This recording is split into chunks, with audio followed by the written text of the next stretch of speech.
Hola, ¿qué tal amigos? Bienvenidos a este nuevo episodio de la serie La Cruz del Calvario. Nos alegra profundamente volver a encontrarnos con ustedes y oramos para que mientras escuchen este mensaje, sientan al Espíritu Santo susurrarles al alma. Y les recuerde que aunque el pecado nos dejó rotos, la cruz nos ofrece redención, sanidad y una nueva oportunidad de comenzar. Ay, hermano Jaime, le confieso que todavía tengo en la mente las escenas del estudio anterior, y no le voy a mentir. Me quedé llorando un buen rato después, porque entender que Cristo se sumergió en el bautismo del fuego eterno, por culpa de nuestros pecados, eso me estremeció el alma. ¿Y cómo no, hermana Elena? Si en el bautismo del Calvario, Cristo no fue envuelto por aguas, sino por juicio, por abandono, por la ira del cielo sin mezcla de misericordia. Todo eso por amor a usted y por amor a mí. ¡Qué tirá! ¿Y sabe qué es lo más fuerte de todo esto, hermano? Que en ese bautismo Cristo no solo fue sumergido en angustia, sino que también fue transformado, y por eso ya no lo veían como el cordero,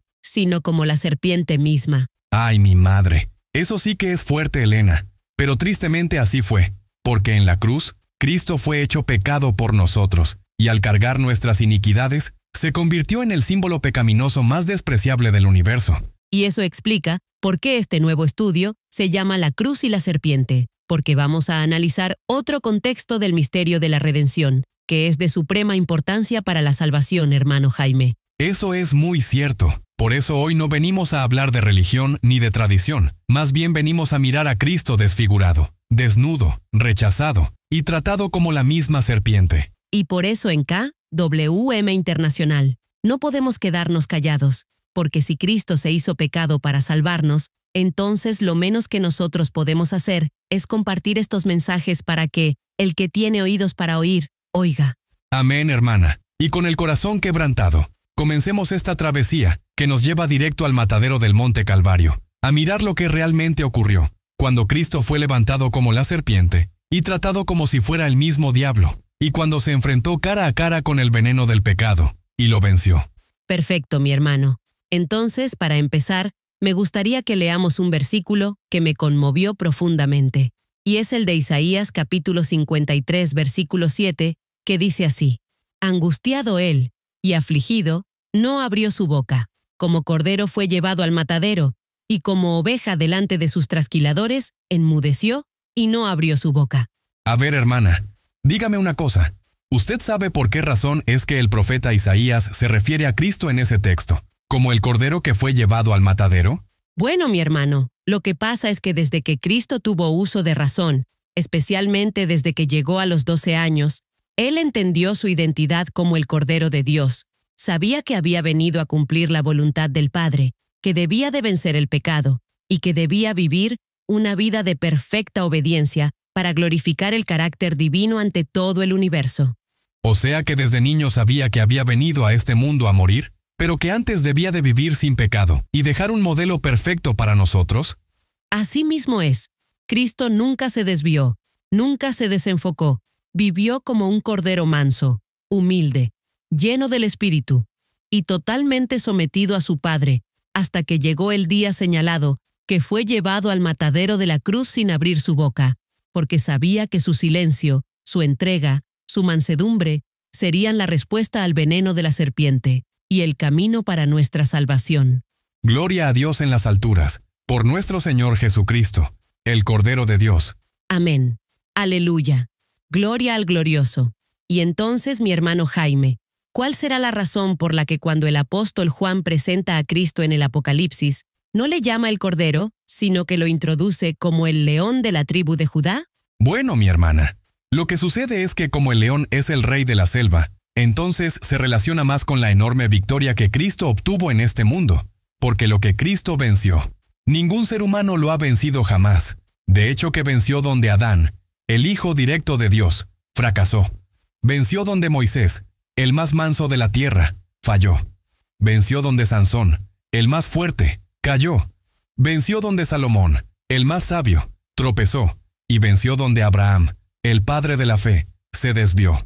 Cristo, aquí en este mundo, siendo 100% humano, venció el pecado en todas sus formas y presentaciones.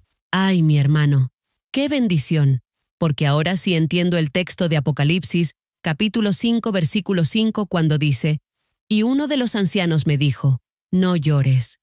He aquí que el león de la tribu de Judá, la raíz de David, ha vencido para abrir el libro y desatar sus 7 sellos. Qué tremendo, mi hermano.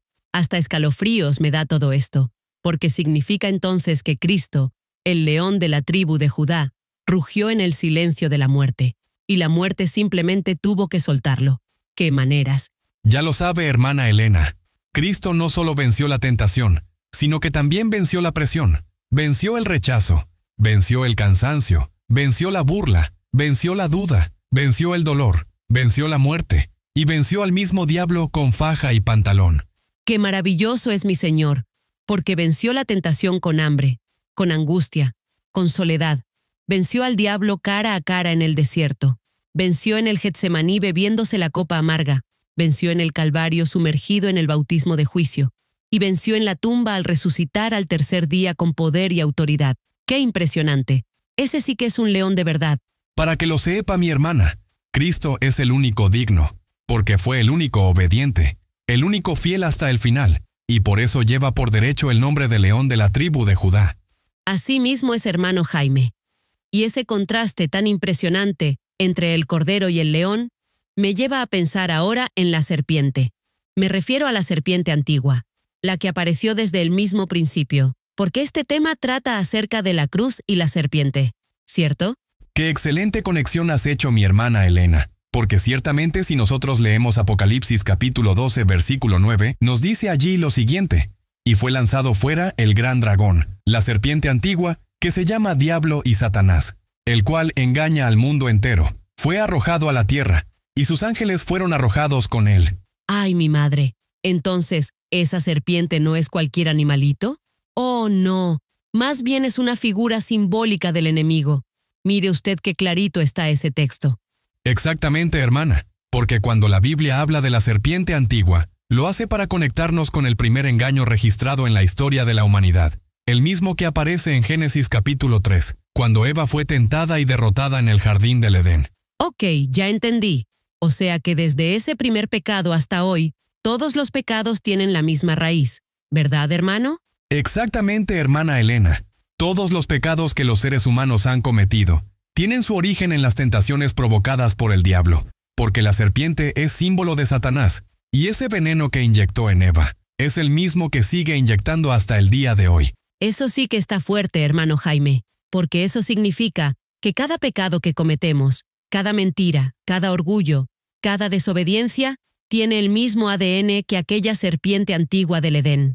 Definitivamente, porque si no es así, es mentira. Por eso es que necesitamos a Cristo, al león vencedor, que aplastó la cabeza de la serpiente en la cruz, para ofrecernos libertad real del engaño del enemigo. Y mi hermana Elena, ahora que hablamos de la serpiente, ¿usted se acuerda de lo que pasó en el desierto con Moisés y aquella serpiente de bronce? Claro que sí, hermano. Y justamente Cristo hizo referencia a esa experiencia de Moisés en Juan capítulo 3, versículo 14, cuando dijo, «Y como Moisés levantó la serpiente en el desierto, así es necesario que el Hijo del Hombre sea levantado».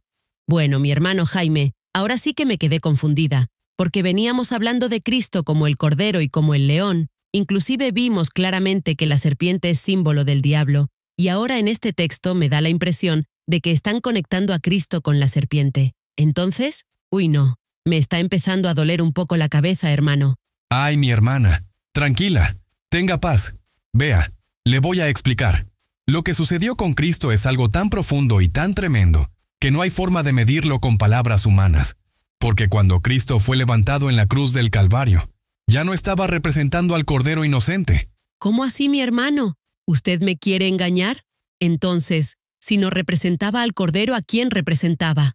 Pues representaba a la serpiente. Sí, señora, así como lo oye. Y no me pele los ojos así como que estoy hablando pura paja, porque tenemos que recordar que Cristo estaba cargando todos los pecados de la humanidad sobre su cuerpo. Y al asumir nuestro pecado, automáticamente asumió también el símbolo, y ese es el símbolo de la serpiente maldita. ¡Oh, wow! Ahora sí que me has dejado con la boca abierta, hermano. Eso está profundo. O sea, que cuando Cristo fue levantado en la cruz, ya no era símbolo de pureza, sino de pecado. Es correcto, mi hermana, porque en ese momento, en el matadero del Calvario, Cristo se convirtió en maldición por nosotros, y como dice Pablo, al que no conoció pecado, por nosotros lo hizo pecado. Y por eso ya no se le podía simbolizar con el cordero, porque de cordero ya no tenía nada, y de serpiente lo tenía todo. Hermano Jaime, estoy impactadísima. ¡Qué fuerte! Porque Cristo cargó con todo el pecado como si Él fuera el culpable, para que nosotros, que somos los verdaderos culpables, pudiéramos recibir el trato de inocentes. Eso no tiene nombre. ¡Qué tremendo! ¿Verdad, hermana Elena? Cristo, el que es santo, fue levantado como serpiente, para que nosotros que somos pecadores fuéramos levantados como hijos de Dios. Estoy sin palabras, hermana. Y siguiendo esa misma idea, hermana, en el contexto de los símbolos, ¿sabía usted que hay un versículo que nos confronta directamente con esta verdad? Mire lo que dice Juan capítulo 1, versículo 29. Dice así: El siguiente día vio Juan a Jesús que venía a él, y dijo: He aquí el Cordero de Dios, que quita el pecado del mundo. Y ahora, mi hermana Elena, la pregunta del millón es la siguiente: ¿cómo es que Cristo quita el pecado del mundo? ¿Como cordero, como león o como serpiente? ¡Ay, papá! Ahora sí que esto se está poniendo interesante. Pues mi hermano, ¿qué le puedo decir? Esa es una muy buena pregunta. Y analizándolo con cuidado, pienso yo que como cordero no puede ser, porque como cordero vivió una vida de perfecta obediencia a Dios su Padre, pero no cargaba el pecado. Y como león tampoco puede ser, porque como león es que Cristo resucita después de haber completado su victoria en el matadero del Calvario. Entonces, si no lo hace como cordero ni tampoco como león, tiene que ser como serpiente, porque fue en la cruz, cuando Cristo fue levantado y convertido en pecado mismo, que el castigo de su Padre cayó con todo su peso sobre él, y fue ahí donde Cristo quitó el pecado del mundo, experimentando la segunda muerte, que acabó tanto con su cuerpo como con su alma. Usted está conectada, mi hermana Elena. Eso es así. Y es que en la cruz Cristo no fue el ejemplo, sino que fue el sustituto. Y como sustituto, tomó nuestro lugar. Y fue en ese momento, cuando toma nuestro lugar, y carga con todas nuestras rebeliones, nuestros pecados y nuestras maldades, que el cielo trató a Cristo como lo que éramos nosotros, porque el justo pagó por todos los pecadores. Espérese, mi hermano. Es que tengo algo en la punta de la lengua y quiero decirlo antes de que se me olvide, porque hasta hoy estoy entendiendo que Cristo a veces puede ser simbolizado como cordero, a veces como león y a veces como serpiente, dependiendo obviamente del contexto, y esto lo entiendo ahora por el principio que me enseñaste el otro día, hermano Jaime. ¡Qué éxito! Estoy entendiendo mejor la Biblia. Muchas gracias, mi hermano, y alabado sea el nombre del Señor. Gloria a Dios por todas sus bendiciones, mi hermana. Y precisamente por eso es que Juan no lo presenta como el buen pastor, ni el gran sumo sacerdote, sino que dice, el Cordero de Dios, que quita el pecado del mundo. Pero la manera en que lo quita no es como cordero, ni tampoco como león, sino como serpiente clavado sobre el madero.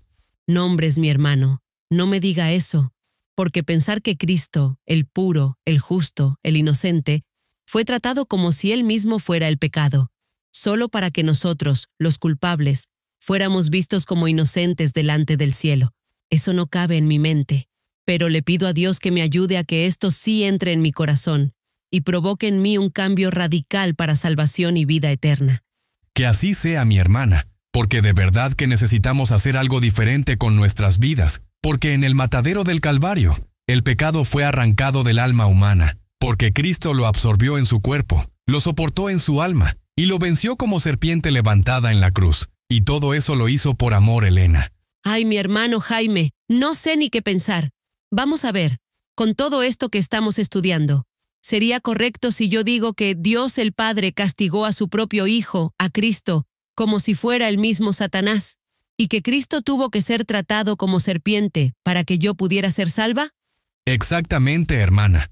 Usted tiene toda la boca llena de razón, y para confirmarle ese pensamiento con un escrito está, ¿qué le parece si leemos lo que dice Romanos capítulo 16, versículo 20? Que dice así, y el Dios de paz aplastará en breve a Satanás bajo vuestros pies. La gracia de nuestro Señor Jesucristo sea con vosotros. Hermano Jaime, ¿y qué es lo que usted quiere que yo vea en ese versículo? O más bien, ¿qué es lo que usted me quiere compartir de allí, hermano?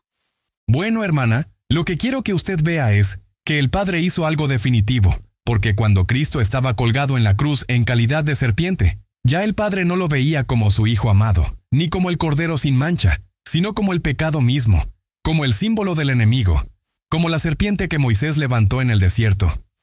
Oh, wow. Eso está demasiado fuerte, Jaime. Pero ¿por qué tan severo, hermano? Y entonces, ¿qué más? Entonces Dios el Padre lo aplastó. Como dice el texto, el Dios de paz aplastará a Satanás. Y eso fue lo que hizo. Lo trituró, lo deshizo, lo destruyó completamente, porque la cruz fue el campo de batalla donde Dios ejecutó su justicia, sin mezclarla con misericordia. Apague y vámonos, hermano, porque eso quiere decir que el Padre trató a su propio Hijo como si fuera el mismo diablo. ¡Wow! Qué terrible es pensar que el Padre me encuentre a mí con todo y mis pecados, porque si lo hizo con Cristo, su propio Hijo, ¿qué no me va a hacer a mí? Para que lo sepa. Así fue como se aseguró la paz del universo, aplastando al pecado en el cuerpo de Cristo, porque no había otra forma, Elena, porque el pecado no se razona, no se justifica, sino que se paga y se destruye. Y eso fue lo que el cielo hizo por amor a ti y a mi hermana Elena, no con negociación, sino con justicia.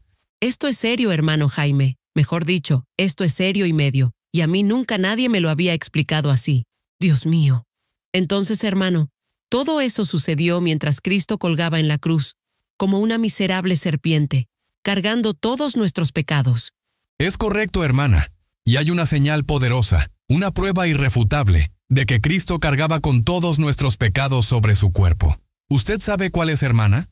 No, hermano Jaime, no tengo ni idea. Pues la desnudez, Elena. Esa fue la señal.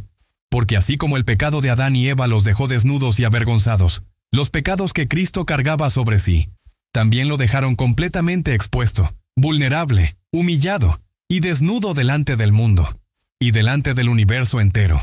Ay, mi madre. O sea que su vergüenza pública también fue parte del castigo por nuestros pecados. Así mismo es, hermana. Y Mateo capítulo 27, versículo 35, lo confirma claramente, porque dice: Cuando le hubieron crucificado, repartieron entre sí sus vestidos, echando suertes. Eso fue lo que pasó. Lo despojaron de todo, para que el pecado quedara al desnudo, y Cristo también. ¡Qué barbaridad! Porque eso significa que Cristo no solo cargó el pecado, sino que también cargó con la vergüenza, el rechazo y la humillación que merecíamos nosotros. No era él, Jaime, sino que los que lo merecíamos éramos nosotros. ¡Wow! Esa es la verdad desnuda, mi hermana. Cristo colgó en la cruz como la serpiente, totalmente desnudo, para que tú y yo podamos ser revestidos de su justicia, y no tengamos que vivir ni sufrir la segunda muerte en el infierno, avergonzados por nuestros pecados delante del universo. ¡Qué impresionante, hermano Jaime! Pero ¿sabe qué? Hay algo que me sigue dando vueltas en la cabeza, a pesar de que le agradezco mucho a Dios de que todo lo que usted me ha explicado hoy me ha quedado bien claro. Pero es que yo no sé si después de todo ese castigo tan severo, tan extremo, que se llevó Cristo por mi culpa, si Dios el Padre va a lograr erradicar el pecado del universo para siempre. ¡Qué buena pregunta, mi hermana! Y la verdad es que sería genial que leyéramos en este momento lo que dice Salmos, capítulo 22, versículo 16. Porque perros me han rodeado. Me ha cercado cuadrilla de malignos. Horadaron mis manos y mis pies. ¿Horadaron? O sea, ¿perforaron sus manos y sus pies, hermano? Exactamente, hermana Elena. Y eso tiene un significado eterno, porque al horadar o perforar sus pies mientras colgaba de la cruz, Cristo quedó suspendido en el aire, sin poder moverse, sin poder avanzar, clavado en un solo lugar, como diciéndole al universo: nunca más existirá un pecador que camine hacia donde se practica el pecado. Oh, wow. Eso yo no lo había visto así, hermano. ¿Y qué me dices respecto a los clavos en sus manos? ¿Has investigado sobre eso? Pues sí, mi hermana. Lo que yo le puedo decir es que eso sucedió para enviar un mensaje muy fuerte y claro al universo, porque esas manos que estaban clavadas, inactivas, como símbolo de que el pecado ha quedado inmovilizado, sentenciado y condenado para siempre. Pero ven acá, hermano Jaime. Entonces, esos clavos no solo perforaron su carne, sino que sellaron una promesa eterna delante del universo. Asimismo es, hermana Elena. Con esos clavos, Dios el Padre declaró al universo entero que cuando llegue el juicio final y se consuman todos los rebeldes en el lago de fuego, ya no existirán pies que caminen al pecado, ni manos que lo practiquen, porque el pecado será erradicado para siempre. Tremendo, hermano Jaime. ¡Qué tremendo! Entonces, si el haber clavado a Cristo en la cruz de sus manos y sus pies tiene un mensaje fuerte, asumo yo que la corona de espinas también tiene una lección para nosotros.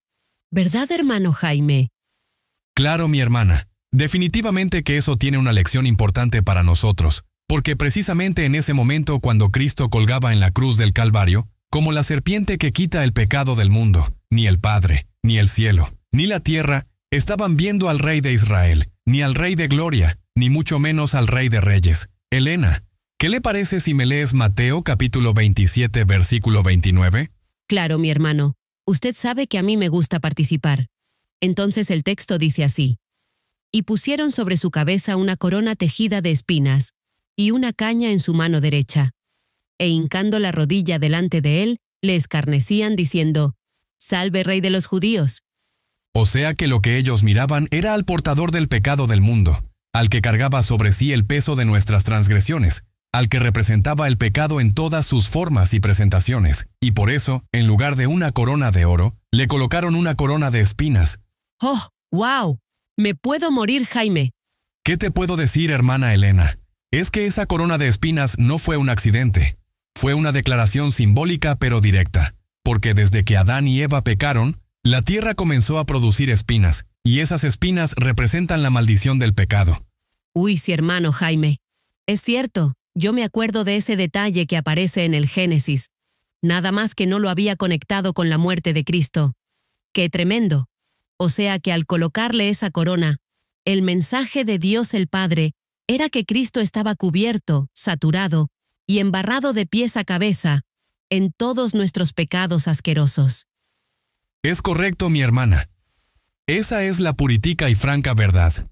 El Rey de Justicia fue tratado como el Rey del pecado, como el Rey del egoísmo, el Rey del chisme, el Rey de la fornicación, el Rey de la mentira, el Rey de la soberbia, el Rey de la envidia, y el Rey de todos los pecados habidos y por haber, y por eso lo coronaron con espinas.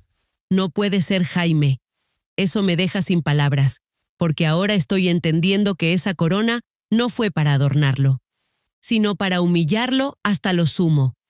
Exactamente, hermana. Y con cada espina que perforó su frente. Cristo estaba pagando el precio de nuestros pensamientos corruptos, nuestras intenciones perversas, nuestras decisiones egoístas, y toda nuestra rebeldía en contra de Dios. Ay, hermano Jaime, y después de todo ese palo y candela que sufrió Cristo, todavía faltaba más sufrimiento. Por favor, dígame que no, hermano. Ay, hermana. Pues para ser muy honesto y transparente, tengo que decirle que lamentablemente sí falta más sufrimiento, porque lo que venía después era aún más doloroso, más sangriento y más injusto. De hecho, mire lo que dice Juan capítulo 19, versículo 1. Así que, entonces tomó Pilato a Jesús y le azotó.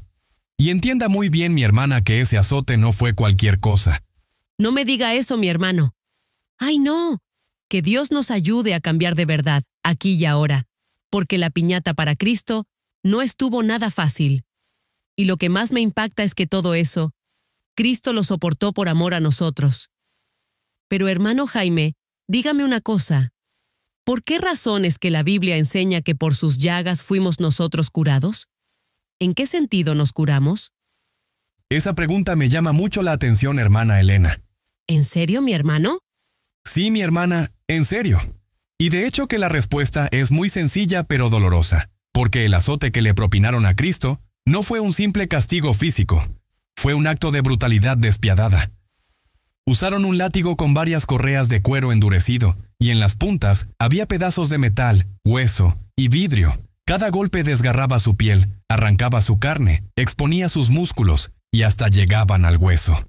Eso fue una carnicería santa. Definitivamente que como cordero fue llevado al matadero del Calvario, y como serpiente fue ejecutado por Dios el Padre por verdugos bien entrenados, con la total aprobación del cielo.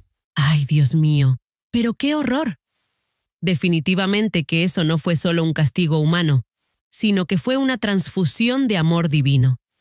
Tienes toda la boca llena de razón, porque Cristo no fue azotado por culpa propia, sino por cada pecado nuestro, por cada mentira, cada abuso, cada traición, cada desobediencia. Y en cada latigazo, el cielo lloraba, pero también el cielo amaba.